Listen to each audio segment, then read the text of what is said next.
I knocked on my son-in-law's door with a birthday cake. No answer. I used the spare key, set the cake down, and then from behind the closed bedroom door, I heard that familiar cough, the same one I'd heard beside me for 38 years. My wife, who had supposedly been resting in a care facility for 8 months, was right there. I turned the handle. My knees buckled. They thought I'd never figure it out. They were wrong. Now they're about to pay. And not just with money. Before continuing, subscribe to the channel and write in the comments what time it is in your region right now. My name is Herbert Wallace. I'm 68 years old and I live at 1847 Oleander Drive in Pasadena, California. A house I've owned since 1991. Worth considerably more now than what I paid for it.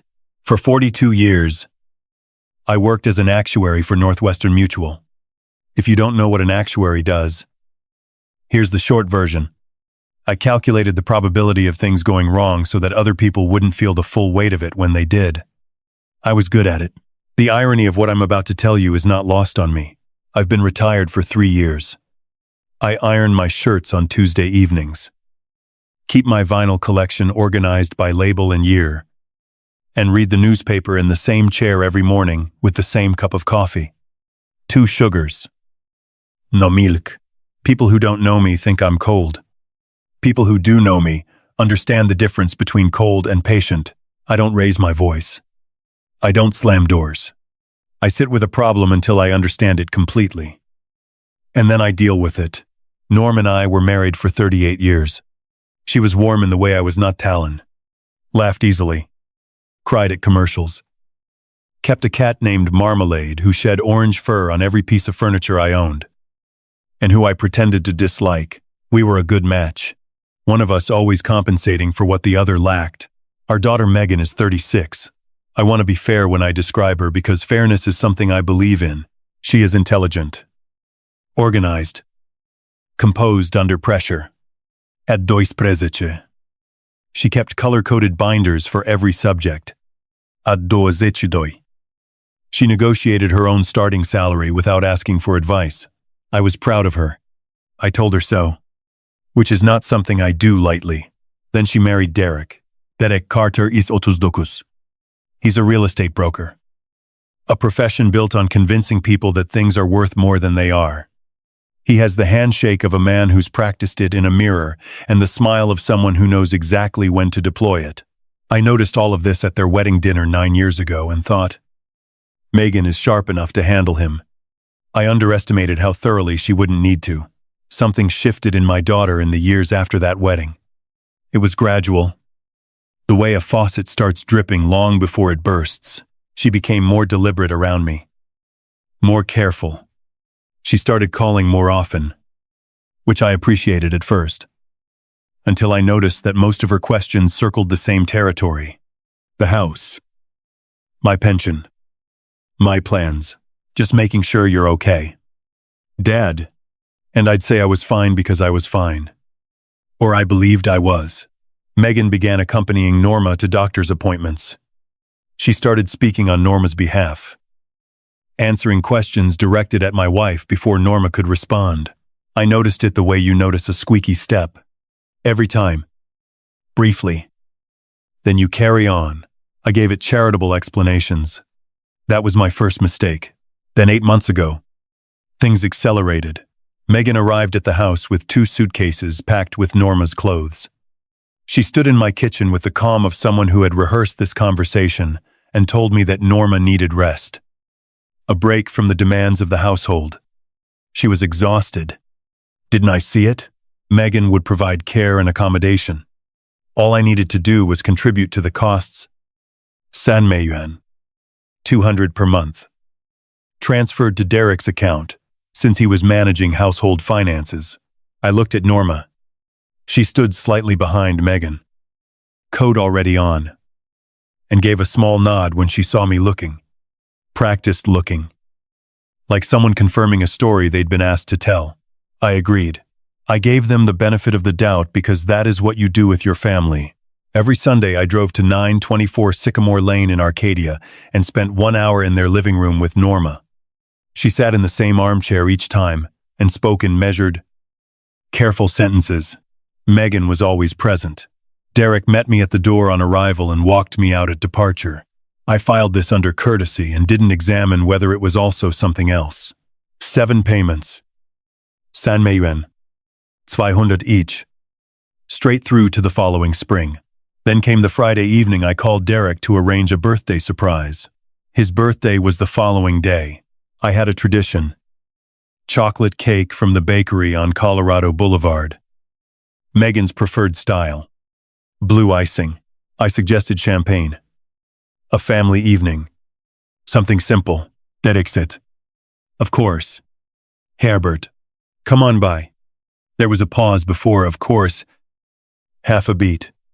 The kind of pause a man makes when he's been asked something he hadn't prepared for. His voice had the texture of someone agreeing to a thing he hadn't expected to be asked. I said I'd see him the next afternoon. I hung up. I sat in my kitchen in the house on Oleander Drive, which had been very quiet for 8 months. And I listened to that pause. The cake was already ordered. If I was wrong about what that pause meant, we'd have a nice birthday evening. If I wasn't wrong, I needed to see it with my own eyes before I did anything at all. I turned off the kitchen light and went to bed. I didn't sleep well. There's a thing that happens when you've spent 4 decades in actuarial science. You cannot fully turn off the analytical part of your brain. It runs in the background, whether you want it to or not. The way a refrigerator hums, constant, unnoticed, until the moment it stops and you realize it was never not there. Lying awake that night, I stopped fighting it and just let it run. I started cataloging the discrepancies I had filed in the wrong drawer. Norma's reading glasses. Tortoise's hell frames. Same pair for 3 years. Kept in the second drawer of the nightstand on her side of the bed. I found them there the morning after she left. I put them back and thought, she'll ask me to bring them when she needs them. She never did. Not in 8 months. If you knew how Norma couldn't read a menu or a pill bottle without those glasses, you'd understand why that should have alarmed me in the first week.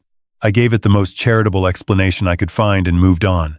That is what you do when you trust people. Marmalade. Norma had that cat for 11 years. She spoke to him in a specific register. Soft. High. Unself-conscious. That she reserved for him and small children in 8 months of Sunday visits. She never mentioned him once. Never asked how he was. I had looked at Marmalade on the back of the couch each Sunday morning before I left and thought, she's tired. She's resting. She'll ask when she's ready. She was never ready because she was never far enough away to miss him. That was the conclusion I hadn't been willing to reach. And then there was the access. 1 hour every Sunday. Living room only. Megan present. Derek managing the door. In 8 months, I had never once been alone with my wife.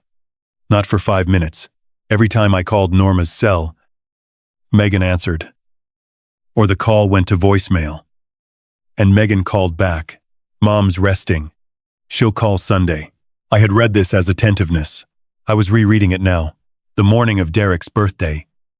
Before I picked up the cake, I drove to my bank on Lake Avenue and requested 8 months of transfer records. I sat with the printout in my car in the bank parking lot. The numbers were not complicated. 100 yuan. 200 in November. 100 yuan. 200 in December. January through May. Same amount. Same account. Total. Arshawu yuan. Lubei. Recipient. Derek A. Carter. Personal checking account. Not a care facility. Not a medical services provider. Not a residential wellness center with a tax identification number and an intake form. A personal checking account belonging to my son-in-law. I have assessed financial documentation for 4 decades. I know what a legitimate care arrangement looks like on paper, because I've priced the insurance for thousands of them. It has receipts. It has a business name. It has documentation that exists independently of someone's goodwill. What it does not have is a monthly wire to someone's personal account with nothing attached. I put the printout in the glove compartment and drove to the bakery. I want to be honest about what I felt in those 22 minutes. Because people always want to know. It wasn't anger. Not yet. It was the sensation of a long calculation finally resolving. A column of numbers that had refused to balance for 8 months, suddenly producing a figure at the bottom. The figure was not what I had hoped for. Everything I had dismissed as coincidence now rearranged itself into a single shape. The shape had a name I wasn't ready to say out loud. I remembered a Sunday visit from several months earlier. Norma had been telling me something ordinary. A television program she'd been watching, and then Megan came in from the kitchen. And Norma's sentence stopped mid-thought. Just stopped. The way a tape hits the end of its reel. Norma looked at Megan. Megan looked back. Something passed between them that I had read as mother and daughter shorthand. I was rereading it now as something with a much more specific function. I thought about Derek at the front door every Sunday. Always there before I rang. Hand extended. Smile preloaded. A cup of coffee appearing in my hand before I could ask. I had thought. He's making an effort. I had not thought. He is managing me the way a person manages a threshold. He is controlling the point of entry. I parked on Sycamore Lane at 5:40 inches the afternoon. Rang the bell. Waited. Nobody came. I called Derek's cell. 4 rings. Voicemail. I sent a text to Megan. No reply.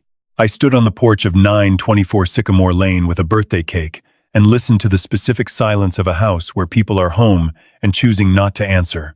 Megan had given me a spare key 2 years ago, just in case. Dad.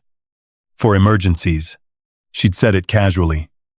The way people do when they hand over keys, without thinking too hard about what they might be used for. I thought, this qualifies. The key turned smoothly. The living room was dim. Blinds half drawn. 2 coffee cups on the side table. A folded newspaper. A jacket over the back of a chair. Someone was home. I walked to the kitchen and set the cake on the table. Happy birthday. Derek. Blue icing. Centered. I was about to leave. I had nearly decided the professional thing was to gather more information before I confronted anything directly. Then, from behind the closed bedroom door at the end of the hall, I heard a cough. Short. Involuntary. With the slight whistle on the exhale that I had been listening to for 38 years.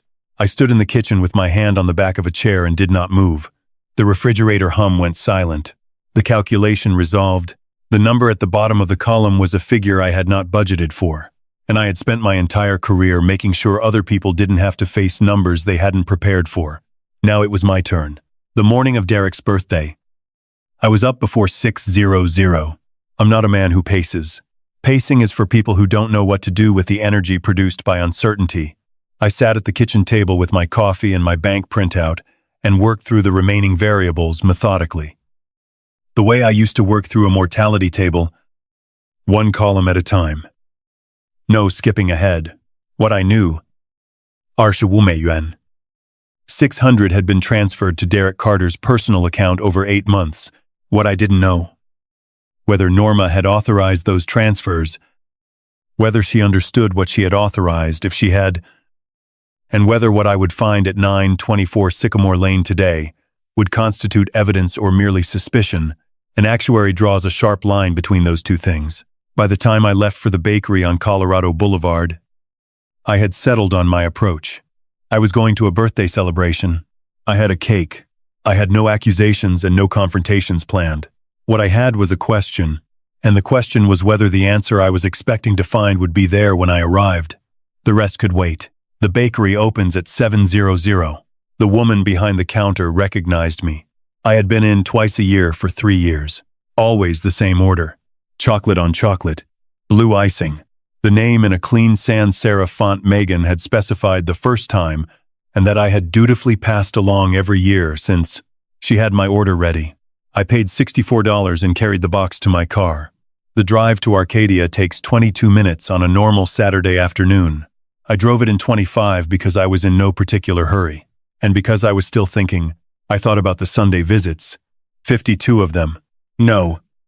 Sancha Wu, accounting for the 8 months. 35 times I had driven to that house on Sycamore Lane, and spent 1 hour in a living room drinking coffee that appeared in my hand before I could ask for it.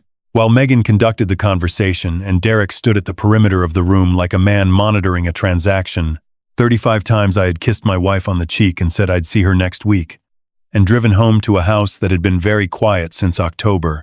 That is a significant number of data points, inaggregate. They formed a pattern. The problem was that I had been processing them individually in isolation, the way you process irrelevant noise. Norma was tired. Megan was attentive. Derek was hospitable. Each observation standing alone was benign.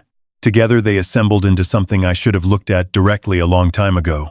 I parked on Sycamore Lane at 5:40 inches the afternoon, in the same spot I always used. In front of the neighbor's oleander bush that had been losing flowers since March, I retrieved the cake from the back seat. I walked up the front path. I rang the bell.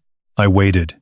The thing about waiting on someone's porch when you know they're home is that it produces a very particular variety of silence, not the ordinary silence of an empty house, which is flat and indifferent, but the held-breath silence of a house where someone has just heard the bell and is deciding what to do about it. I have been in enough situations, professional and otherwise, to recognize the difference. This was the second kind. I rang again. I waited another full minute. Then I tried Derek's cell. 4 rings. Voicemail. I sent a text to Megan. Here with the cake. Ring doesn't seem to be working. That last part was a small courtesy lie. I was fairly certain the ring was working fine. No reply. I looked at the door. I looked at the key in my hand. The one Megan had pressed into my palm at a family dinner 2 winters ago. Casual. Over désir. Just in case. At the time, I had thought of it as a gesture of inclusion, an acknowledgement that I was welcome. Standing on the porch now with a birthday cake and no answer at the door. I was revising that interpretation. The key turned without resistance. The living room was dim, blinds half drawn. Afternoon light, coming in at a low angle. 2 coffee cups on the side table, both with dried rings at the bottom, a folded newspaper from earlier in the week. Derek's jacket over the back of the couch. The jacket of a man who was home. I walked to the kitchen and set the box on the table. I lifted the lid. Happy birthday. Derek. Centered. The frosting still holding its edge. Clean and professional. $64 of evidence that I had continued to show up and play my role long after the other participants had stopped bothering with the formalities of theirs. I was about to close the lid. I was about to leave the cake on the table and walk back out and get in my car and sit with what I hadn't yet found and hadn't yet been able to call confirmed. And then I heard it. From the end of the hall, behind the closed door, the bedroom door, which had been closed every single time I had ever been in this house, which I had filed without examination under privacy. A cough, short, involuntary, the slight whistle on the exhale, the one that came from a childhood bout of something that had left a small asymmetry in the airway. The one I had heard across 38 years of shared nights and shared mornings. I stood with my hand on the edge of the cake box and did not move. The sound lasted perhaps 2 seconds. Then it stopped and the house went back to its held-breath silence. I lowered the lid on the cake. Slowly, carefully, the way you close something you're not ready to open fully yet. My hand was very steady. That surprised me briefly. Then it didn't, because I had known since the bank parking lot what the bottom of this column was going to say. The cough was not a revelation. The cough was confirmation. I walked toward the bedroom door. I stood in the hallway and looked at the bedroom door. I knocked twice. Silence. Then a sound from inside, a chair leg catching on hardwood. The sound of rearrangement. Norma. A pause. Then I pressed the handle down. She was sitting on the edge of the bed in the blue bathrobe she had owned for years. I recognized the small ink stain on the left cuff from a crossword pen that had leaked. She was looking at me with an expression that contained 2 things that rarely appear together. Relief, complete and visible, like someone who had been holding their breath for a very long time, and, at the same time, a specific fear that had nothing to do with me and everything to do with what came next. I looked at the room. The nightstand held her reading glasses exactly where she would have placed them if this were her own room. Beside them, a framed photograph of Marmalade, the original from home.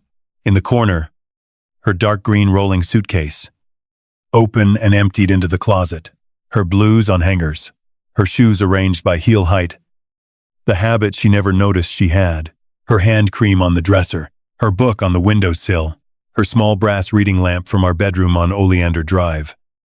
The one I had assumed she'd forgotten to pack. She had taken everything she needed. She had been living here fully for 8 months. I looked at Norma. "How long has this been going on?" I said. She opened her mouth, looked at me the way someone looks when every version of an explanation has just revealed itself as exactly what it is. She closed her mouth, and then, from behind her, from the front of the house, a key in the front door lock. The timing was not accidental. They arrived within 4 minutes of when I had found Norma. Before any real conversation could begin, either they had been watching from outside, or they had a system. Either answer was instructive. Derek came in first. He stepped through the door, turned toward the hallway, saw me standing in the bedroom doorway, and stopped. He is a man who manages his face professionally. Smiles appear on cue. Concern registers when needed. But there was a half-second before his professional expression engaged, where I saw something else. Not guilt, something more calculated than guilt. The look of a man rapidly revising his position in a negotiation that had shifted. Megan followed. She looked at the kitchen table first, at the cake box exactly where I had left it, then at me, then at her mother. The sequence of that look told me what each thing represented to her. The cake was a complication. I was a problem. Norma was a variable. 3 seconds of silence. I counted them. Then Megan said, in a voice nearly level, nearly, "Dad, you didn't have permission to come in here." My knees did something, not from weakness, from the specific physical response to a truth arriving at precisely the weight you had calculated for it. 8 months assembled into a single image. Norma's lamp on a stranger's nightstand, her shoes in their habitual arrangement, my daughter telling me I needed permission. I'd been paying $3, $200 a month. I had a key. I was standing in a room that contained my wife's entire life, and I had been told I didn't have permission. Norma followed me to the hallway, her voice carrying the quality of someone reciting lines that didn't quite fit her mouth. "Herbert, they said you needed a break from..." "The doctor recommended..." Megan cut her off. One word, mom, flat, final. That single word told me more than 8 months of Sunday visits. I walked to the kitchen. I lifted the cake box from the table and placed it in front of Derek, who was standing at the counter with his hands in his pockets, watching me with the expression of a man who hasn't yet decided which version of this conversation he's going to run. "Happy birthday," I said. "Make the most of it." I walked out. The evening had the particular quality of California in June. Warm, faded gold. I got in my car. What I was feeling was not sadness. It was something drier and more precise. I drove home with Miles Davis on the stereo. The house on Oleander Drive was quiet in the familiar way, but I was sitting in that chair differently now. I had driven to Arcadia as a man with a suspicion. I drove back as a man with a confirmed loss. You don't file a claim on a suspicion. You file a claim on a confirmed loss. With documentation, with methodology, with everything in the correct column. I had the bank statement. 25 yuan. 600 transferred to a personal account with no corresponding receipts or institutional records. I had 35 Sunday visits, each one now reclassified from courtesy access to controlled access. I had Norma's reading lamp and Megan's voice telling me I needed permission to visit my own wife. I opened my laptop. I went to the California State Bar Association's attorney referral service and found a name at a firm on North Lake Avenue, a professional who specialized in California family and property law, not a friend, not a favor. Someone who would look at my documents and tell me precisely what I was working with. I wrote down the address. I set an appointment for 3 days later. I thought about what to bring. The bank statement, a written timeline of every Sunday visit, and confirmation of one thing I hadn't yet verified. Whether Norma had signed anything. People who build these arrangements always put something on paper. I went to bed at 10:00. For the first time in 8 months, I slept without difficulty. Some problems, once clearly defined, become considerably less heavy. The weight hadn't disappeared. It had simply transferred from uncertainty, where it is unmanageable, into preparation, where it is not. Derek came in first. He stepped through the front door and turned toward the hallway. And the moment his eyes found me in the kitchen doorway, something happened to his posture that he didn't intend. A full stop, not a natural pause, but the stop of a man who has walked into a room and found the furniture rearranged. His right hand was still on the door handle. His preloaded smile hadn't engaged. For 2 full seconds, I was looking at Derek Carter without his professional surface, a man running a rapid recalculation. Then Megan came in behind him. She didn't freeze. She moved to let the door close. Her eyes made a quick sweep. Cake box on the kitchen table. Her father in the doorway. Her mother visible behind me on the bed. She categorized each element in the time it takes to blink. When her gaze came back to mine, her expression was composed, not relaxed. Composed. Relaxed is effortless. Composed is a decision.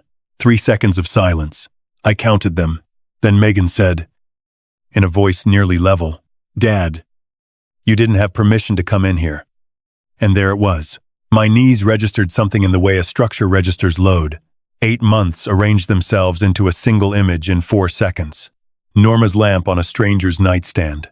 Her shoes in their habitual arrangement in a stranger's closet. 35 Sunday visits managed and timed and concluded at the front door. Sanmeyuan.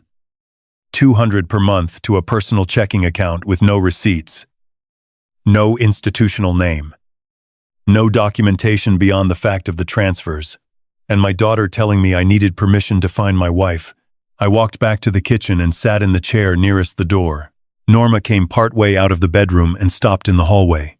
When she spoke, her voice had the quality of someone reading from a card. "Herbert, they said you needed a break from that. The doctor had recommended a structured..." "Mom."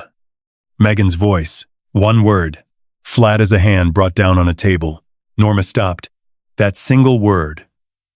And the way Norma obeyed it told me more about the preceding 8 months than anything else I had seen in that house. I stood up. I walked to the table. I lifted the cake box and placed it in front of Derek, who had positioned himself at the counter with his hands in his pockets, watching me with the expression of a man who hasn't yet selected which script to run. "Happy birthday," I said. "Make the most of it." I walked out into the June evening. Warm, faded gold. The oleanders on the neighbor's fence giving off their faint sweetness. I got in my car. I did not cry.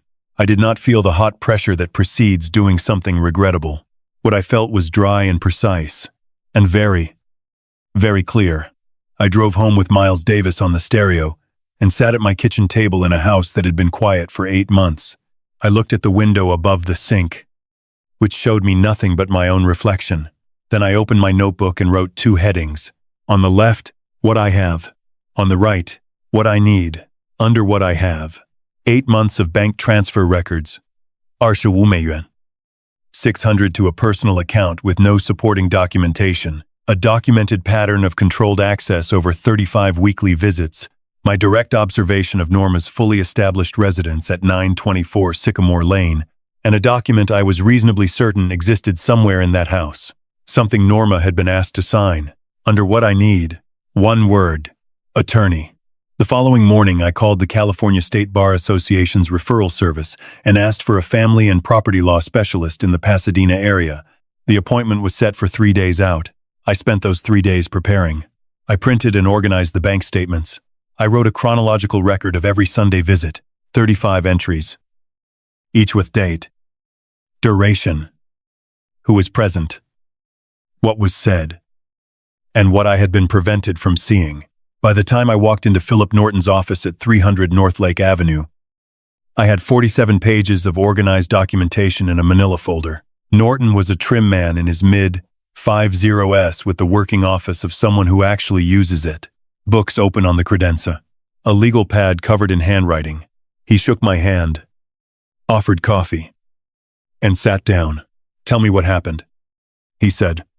"Then I'll look at what you brought." I told him. 11 minutes. No editorializing. Facts in sequence with amounts and timeline. He listened without interrupting. When I finished, he opened the folder. After several minutes with the bank statements, he looked up. California is a community property state. Everything that accumulated during the marriage is jointly owned. The question is whether your wife's consent to these transfers was free and informed, or obtained under conditions that would make it legally questionable. He paused. You mentioned you suspect there's a document. I believe so. If there is, he said, and if it was obtained without independent legal counsel advising her, we have something to work with. I'd suggest hiring an investigator. He gave me a name, Leslie Ward. She specialized in financial arrangements within families. I called her from Norton's parking lot that afternoon. She quoted a flat weekly rate of $1.400 and said, "Give me 10 days. Meanwhile, I met with financial consultant Karen Bennett, whose practice was in Arcadia. She spent 90 minutes walking me through our asset structure, the house on Oleander Drive, Yuan, Liang Bai Basher, Ling Ling Ling, owned jointly, my pension account, 412yuan, Ling Ling Ling, combined marital estate, Yuan, 692, Ling Ling Ling. She recommended placing my pension within a revocable living trust to protect it from any marital claims in a legal proceeding. I authorized her to proceed. Cost, approximately $1.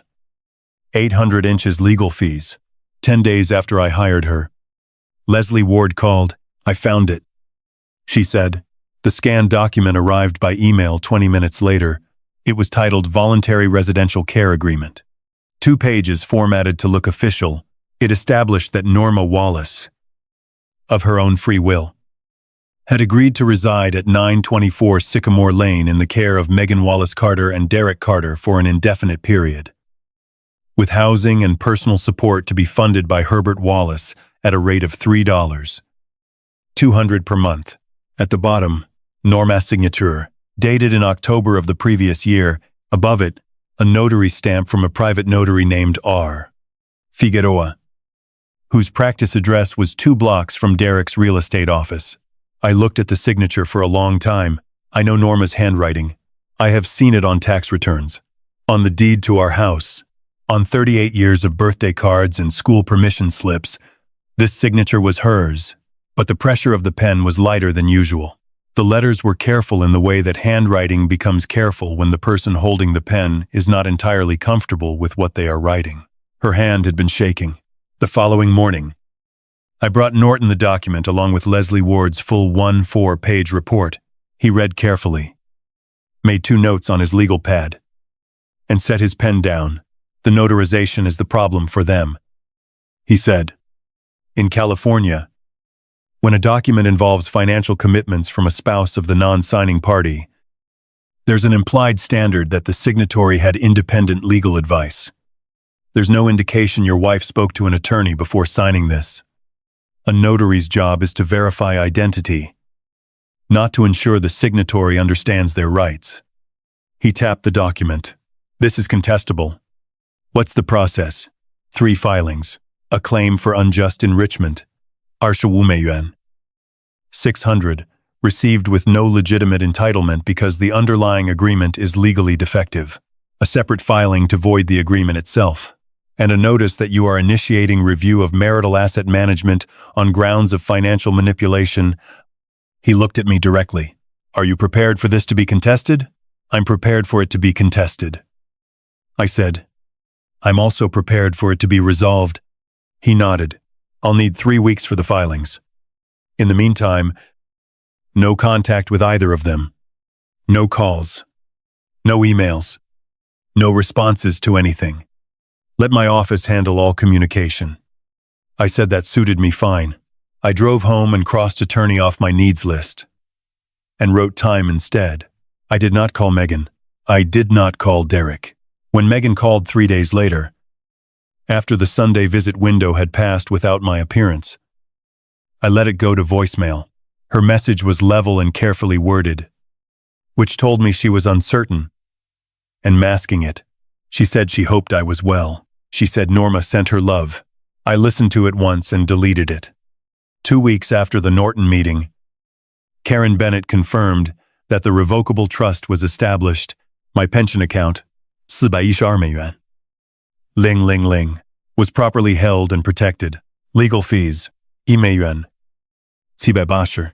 3 weeks after our first meeting, Norton's office sent the formal letter to 924 Sycamore Lane. I was at my kitchen table when the delivery confirmation came through on my phone. I set the phone face down and put on a record. Bill Evans, Waltz for Debbie. The original 1962 Riverside pressing. I sat by the window and waited. My phone rang 7 minutes later. Megan's name on the screen. I let it ring 3 times. Then I picked up. Megan. I said. There was a half-second pause. The pause of someone who rehearsed the opening and hadn't received the expected cue. When she spoke, her voice was controlled, but thinner than usual. The sound of a structure carrying more load than anticipated. Dad, this is completely unnecessary. We were taking care of Mom. That's all this was. If you'd just talk to us instead of going to... Do you have receipts from the care facility? I said. Silence. The residential care facility. I said. The one that costs $3. $200 a month. The one. Do you have receipts from that establishment? More silence. The kind that has weight. Because Philip Norton would like to see them. I said. His address is on the letter. I heard her exhale. Not a sigh. Something harder than a sigh. The sound of a person recalibrating mid-position. When she spoke again, the composure was still there. But it had shifted from management to something approaching a decision about how aggressive to become. You'll regret this, she said. I've written down the number for my regrets. I said, it's Coxicumentavis. Lube, your attorney has the documentation. I ended the call. The Evans record was still playing. Unhurried, precise, entirely unconcerned. I set the phone down. Norton had said no contact. I had allowed myself one response. One, because it was warranted, and because the particular phrase I had used was not hostile, it was simply accurate. Accuracy has always seemed to me a reasonable basis for communication. I opened my notebook to a new page. At the top, I wrote, Phase 2. Below it, 1 line. Talk to Norma alone. Megan and Derek now knew they were being pursued through proper legal channels. What they did not yet know was that their most important witness, the one whose signature was on their document, the one whose testimony would determine whether that signature held up, was someone I could still reach. I'd been patient for 8 months without knowing I was being patient. Now, I was patient on purpose. The difference, in my experience, is everything. The note in my notebook said, talk to Norma alone. The practical challenge was timing. Megan worked weekdays at a marketing firm in Monrovia.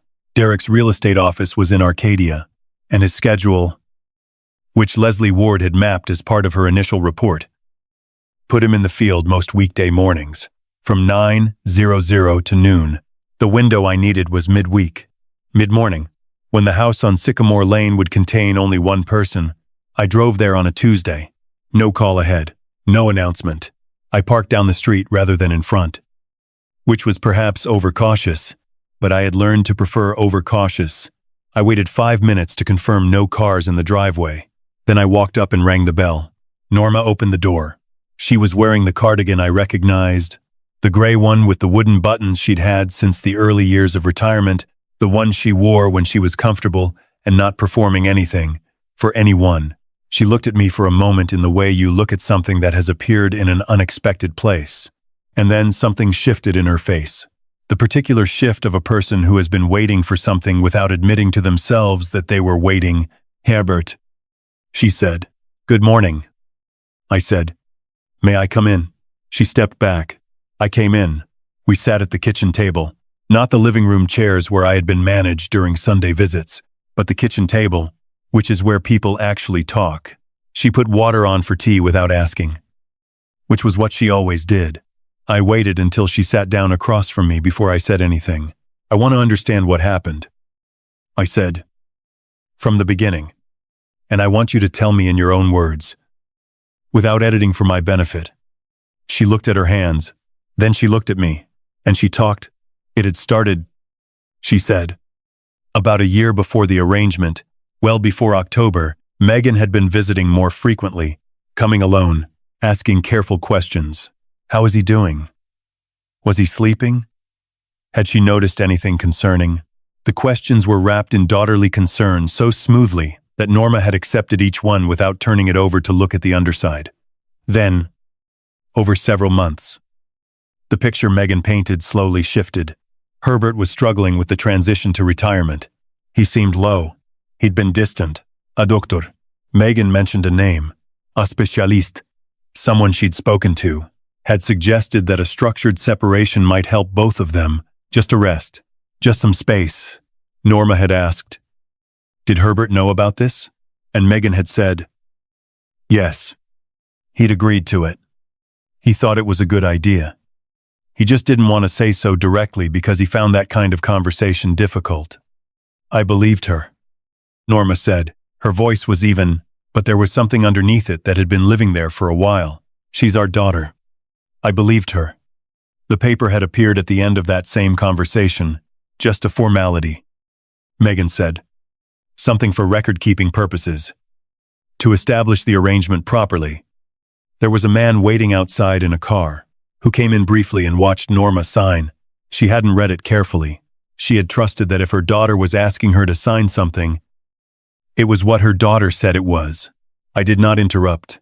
I had learned in 4 decades of working with numbers that the most important thing you can do when someone is giving you data is to not contaminate it with your own responses until they've finished. After a while, Norma continued. I started asking when I could go home, and Megan would say soon that you needed more time, that the doctor had recommended extending the arrangement, and I would think, he seems fine when he visits. He seems calm. But I also thought. She stopped. I thought maybe I wasn't seeing everything. She had wanted to ask me directly. Several times during Sunday visits she had started to, but Megan was always there, and each time Norma opened her mouth, a look, a redirected question. A topic change had made the direct question impossible. She learned that from being organized. I said, not malicious. Organized. Norma looked at me. Does that make a difference? To the law? Yes. I said, to May.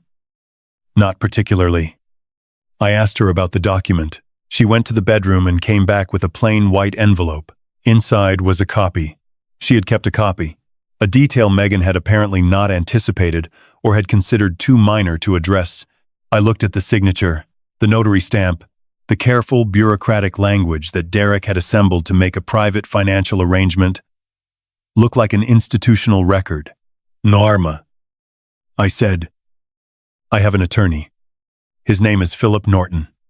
He's filed documents on my behalf, and the legal process has already started. But your testimony, what you've just told me, formally, on record, is the strongest element in the case. She was quiet for a moment. Outside, the Arcadia morning was heating up, the kind of June warmth that starts politely and becomes insistent by afternoon. What does testifying involve? She asked. Telling a lawyer what you told me. In writing. First, a formal declaration, possibly in front of a judge. If it comes to that, though Norton thinks it won't. She looked at her hands again. Then Megan is my daughter. Yes, I said. She is. Another silence. I let it run. All right, she said. I called Philip Norton from the car before I started the engine. 3 words. Start filing documents. Norton filed on a Thursday. The formal notice arrived at 924 Sycamore Lane the following Monday by certified mail. Signature required, which meant someone had to be home to accept it, which meant the moment of receipt was documented. The filing contained 3 actions. First, a claim for unjust enrichment in the amount of $25, $600 against Derek A. Carter on grounds that the payments were made pursuant to an agreement that was legally defective and obtained without the informed consent of the signing party. Second, a petition to void the voluntary residential care agreement of October 2024 on grounds that it was executed without independent legal counsel and under conditions that constituted undue influence. Third, a notice of initiation of marital asset review proceedings, citing documented financial manipulation as grounds. That same evening, my phone rang. Megan. I let it ring once. Just once. Enough to register that I was choosing to answer rather than defaulting to it. Then I picked up. Her voice was controlled, more controlled than it had been during the call after the initial letter, which told me that, in the intervening weeks, she had thought carefully about how to play this. There was still thinness in it, the structural thinness of someone caring more than the surface shows, but the panic that had been briefly audible before had been managed back down. Dad, this is completely unnecessary, she said. We were taking care of Mom. That's all this was. If you just talk to us instead of, do you have receipts from the care facility, I said. The pause that followed had a specific texture, not the pause of someone thinking of an answer, but the pause of someone absorbing the fact that an answer doesn't exist. Philip Norton would like to see them. I said, his address is on the letter. You'll regret this, she said. Her voice had hardened into something that was not quite anger, but was adjacent to it. The tone of a person who had decided that the softness wasn't working. I've written down the number for my regrets. I said, it comes to $25. Lube, your attorney has the documentation. I ended the call. 2 days later, Norton called me. They've retained counsel, he said. Someone named Garvey. Family litigation. They're positioning the $25, $600 as a voluntary gift for household support. I expected that. I said, I know. Ward's financial report addresses it fairly directly. What I want you to be aware of is that Garvey has also requested a continuance on the asset review filing, essentially trying to slow down that piece of the process. Standard move. I filed a response, and Norma's declaration, received and entered. Very clean. Her account of how the agreement was obtained is exactly what we needed. A brief pause. There's one more thing. Ward called this morning with something you should see. He forwarded it that afternoon. A screenshot obtained through Ward's investigative work of a private message Derek had sent to a friend about 6 months into the arrangement. The message was brief. It said, "Old guy's got maybe another year or two. Then the house is ours." I looked at it on my phone screen for a long moment. Then I forwarded it to my printer, walked to the study, collected the printed page, and placed it in the manila folder I had labeled Documentation, Wallace versus Carter. I wrote on a sticky note, Exhibit 14, and pressed it to the top right corner. 14 items in the folder. The column under what I have in my notebook was now longer than the column under what I need. What I didn't yet know was what Megan was about to do next. I found out 10 days later when Norton called and used a tone I had not heard from him before. Not alarmed, but attentive in a way that sharpened my own attention immediately. They filed a counterclaim. He said, "Megan is alleging that you subjected Norma to psychological pressure throughout the marriage, and that the October arrangement was Norma's voluntary choice to create a safe distance. She's also requested the court order an independent cognitive assessment of you." I absorbed this for a moment. On what grounds, I said.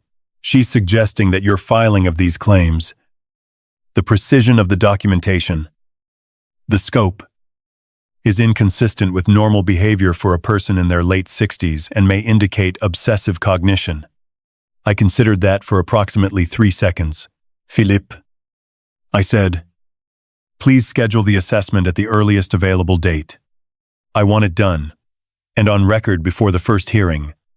A pause on his end. Most people resist. Most people are not actuaries. I said, "I have spent my career building cases on documented evidence. The fastest way to neutralize a claim about my cognitive state is to produce documented evidence about my cognitive state. Schedule the assessment. I'll call UCLA Medical Center this afternoon." He said. I hung up. I opened my notebook. Under what I need. I wrote, "Assessment results. Honor it." Slightly smaller. I wrote, "They're scared. Scared people make mistakes." I had spent 42 years watching institutions make expensive mistakes when they were scared. The pattern is always the same. They overextend. They overclaim. They produce more paper than they can defend. Megan had just produced more paper than she could defend. I went to the kitchen, put on the kettle, and waited for it to boil, which is something I do when I am thinking and do not need to perform thinking for anyone. The house was quiet. The folder on the desk had 14 items in it. By the time the assessment was scheduled, it would have 15. The cognitive assessment was scheduled at UCLA Medical Center 12 days after Norton filed the counterclaim response. I drove to Westwood alone and spent 2 hours and 40 minutes with a clinician who administered a standardized battery. Memory sequencing, spatial reasoning, verbal fluency, executive function. I found the tasks straightforward. 3 working days later, Norton received the written assessment, 2 pages, signed and stamped. Summary: cognitive function within normal range for a male in the late 60s. With particular strength in working memory and sequential reasoning, Norton forwarded it to Garvey's office with a cover note I approved. Please find enclosed the independent neuropsychological assessment requested by your client. We trust this resolves the matter. Filed as Exhibit 15. What happened next came in a sequence I had not predicted precisely. Though I had modeled the general shape of it, Megan's counterclaim, the allegation of psychological pressure throughout the marriage, required her to produce evidence. Garvey sent over a list of 3 witnesses, 2 friends of Megan's who had agreed to provide statements, and Megan herself. Norton reviewed their statements and described them to me as impressionistic. He used that word specifically, and I understood what it meant. Subjective accounts of atmosphere and feeling, with no documented incidents, no dates, no specifics. The kind of material that does not hold up well when placed next to a 1-4-item documentation folder and a signed cognitive assessment. Meanwhile, Norma moved back to Oleander Drive. She came on a Wednesday, 3 weeks after Norton filed, without drama, with her green rolling suitcase, in the cardigan with the wooden buttons, and Marmalade's photograph carried separately, not packed. She had called the morning before and said she was coming home. I said, "All right." Norton had suggested we document the return. She signed a notarized voluntary statement confirming she was returning of her own accord. Cost: $200,000. Filed as Exhibit 16. Megan did not speak to her mother for 2 weeks after that. Norma told me over dinner. Without editorializing. I didn't editorialize either. The hearing was set for a Monday in late September. I arrived with Norton 20 minutes early. I wore the gray suit I keep for formal occasions and sat in the second row behind Norton's table. Derek and Megan sat across the aisle with Garvey. Derek was in a blue blazer that read as effortful rather than confident. He did not look at me. Megan looked at me once. Briefly, I looked back with no particular expression. Garvey led with the voluntary gift argument, the $25. $600 represented informal family financial support provided willingly by Herbert Wallace for the care of his wife. With no expectation of return, he cited the absence of any written loan agreement. Norton waited until Garvey had finished. Then he placed 3 items before the court. The first was the bank transfer record, $100,000. Lambe, 8 identical payments, all to the same personal account. Beginning the same month as the voluntary residential care agreement was signed, the consistency of amount and timing, Norton noted, was not consistent with informal gifts, which vary. It was consistent with a payment schedule. The second was Norma's signed declaration describing the conditions under which the agreement had been obtained. The representation that Herbert had agreed to the arrangement, the paper presented for signature without explanation. The notary who arrived and departed without speaking to her about the document's contents. The third was Exhibit 14, Derek's private message to a friend. Obtained through legally conducted investigation. Old guy's got maybe another year or 2. Then the house is ours. The judge read all 3. She looked at the message a moment longer than the other documents. Then she asked Garvey to explain how a message expressing anticipation of acquiring Herbert Wallace's property was consistent with characterizing the payments as ordinary family support. Garvey said the message was taken out of context. The judge said she would like to hear the context. A pause of 6 seconds followed. Garvey produced no context. Derek, beside him, had the stillness of someone who had run out of available movements. The ruling came at the end of the hearing. The voluntary residential care agreement was voided. The $25, $600 was to be repaid to Herbert Wallace within 30 days. The counterclaim alleging psychological pressure was dismissed for insufficient evidentiary support. The hearing adjourned. Derek stood up first. He buttoned his jacket, the automatic gesture of someone who has been sitting and is now standing, performed without awareness, and walked toward the door. I had collected my documents and was walking the same direction. We crossed paths in the narrow corridor outside the courtroom doors. I stopped. He stopped because there was not quite enough room to pass without acknowledgement. I said quietly, so that only he could hear, "You measured everything in dollars." So did I. I was just more precise. He looked at me. His face had the quality of a man who had prepared several possible responses to several possible things and had just encountered the one he hadn't prepared for. He said nothing. I walked to the car. Norton was already outside. He shook my hand once, firmly, and said, "Well done." I said, "You did the work." He said, "You brought the folder." We drove back to Pasadena. The San Gabriel Mountains were clear. The appeal was filed 17 days after the ruling. Norton called in the tone of a man noting a predictable weather pattern. Garvey filed on both the unjust enrichment judgment and the agreement voiding, standard grounds. Their actual chances, I said. 1%. The evidentiary record is strong. The message didn't help their position. The appeal was denied 5 weeks later. The written decision was 4 pages. Norton emailed it. I printed it and moved the entire documentation folder from my desk to the filing cabinet, where it no longer needed to be immediately accessible. The $25, $600 arrived by bank transfer on a Thursday in mid-October. I received the confirmation notification on my phone while I was in the kitchen making coffee. I looked at it for a moment, then set the phone down and finished making the coffee. I called Karen Bennett that afternoon to review the asset structure, the house on Oleander Drive, Yuan. Lang by Boscher. Ling Ling Ling. Jointly owned, unchanged. My pension account.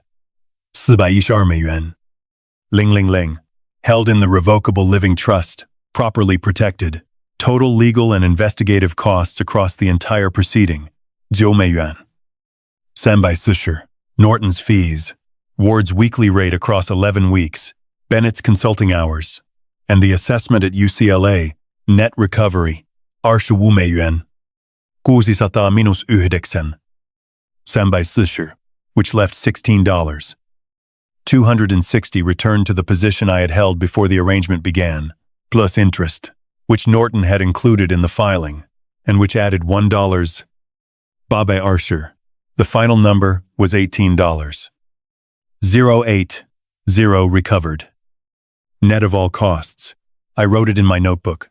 It was a clean number, not a large one in absolute terms, but accuracy was never about the size of the figure. It was about the column being correct. 2 weeks after the transfer, Megan came to the house on Oleander Drive. She came alone. No Derek. She rang the bell at 10:00 inches the morning on a Saturday. I was in the kitchen. Norma was reading in the back room. I opened the door. She was standing on the porch in a coat she'd had for years, looking at the doormat rather than at me. When she looked up, her face had none of the composure. I had been watching her deploy for 9 months. It just had her face on it, which is something I hadn't seen clearly in a long time. I stepped back. She came in. I made coffee. 2 cups. Put one in front of her at the kitchen table, and sat across from her. She said, "I thought I was doing what was right." I looked at her. I let the sentence sit in the room for a moment. The way you let a note sustain before you move to the next one. Then I said, "No. You didn't think about what was right. You thought about what you wanted. Those are different calculations." She was quiet. "The calculation you ran," I said, "was about what would happen to the house and the accounts when I was gone. You just started running it before I was gone. Which was the part you got wrong." She looked at her coffee cup. "I was afraid. I know what you were afraid of." I said, "You were afraid the numbers wouldn't work out the way you wanted them to. So you tried to manage the numbers."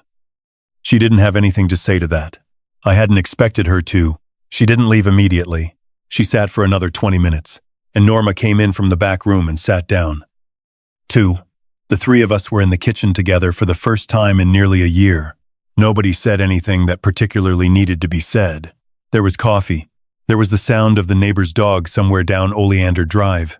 There was the ordinary weight of a family sitting in a room with something unresolved between them that would probably remain unresolved for a while, which is not the same as being unfinished. Megan left without hugging anyone. At the door, she paused with her hand on the frame and said, "I'll call." I said, "All right." She left. Norma had been seeing a psychologist since the third week after she came home. Her own choice, her own referral, an appointment she made without discussion. And told me about afterward. She went on Thursday afternoons. What she said there was between her and her doctor. I did not ask. We talked more than we had before. Not about the 9 months. Not directly. Not often. But about other things. The garden. The news. Whether the living room needed repainting. The kind of conversations that fill a house back up after it's been quiet for too long. On the last Saturday of October, I went to the antique and collectibles auction on Colorado Boulevard. A lot came up. A 1956 Riverside pressing of Chet Baker Singh's original label, jacket worn at the corners, vinyl well maintained. The bidding opened at $80 and reached $140. I stopped at $125. The man who bought it looked at it the way you look at something. You understand the value of. I drove home with nothing purchased and sat in my chair by the window. The morning had been exactly what it was, which was sufficient. Norma brought coffee without being asked, which she has done for most of the 38 years I've known her, and sat in the chair across from me. Marmalade settled on the arm of the couch in the patch of afternoon sunlight he has claimed since the first winter we brought him home. I looked at the room, everything where it belonged. An actuary calculates the probability of loss, so that the loss, when it comes, does not destroy what remains. That is the whole job. Stated simply, you cannot prevent the loss. You can only be ready for it, document it accurately, and ensure that what comes after is built on correct numbers. Some things I've come to understand do not go in the loss column. Some things you recover.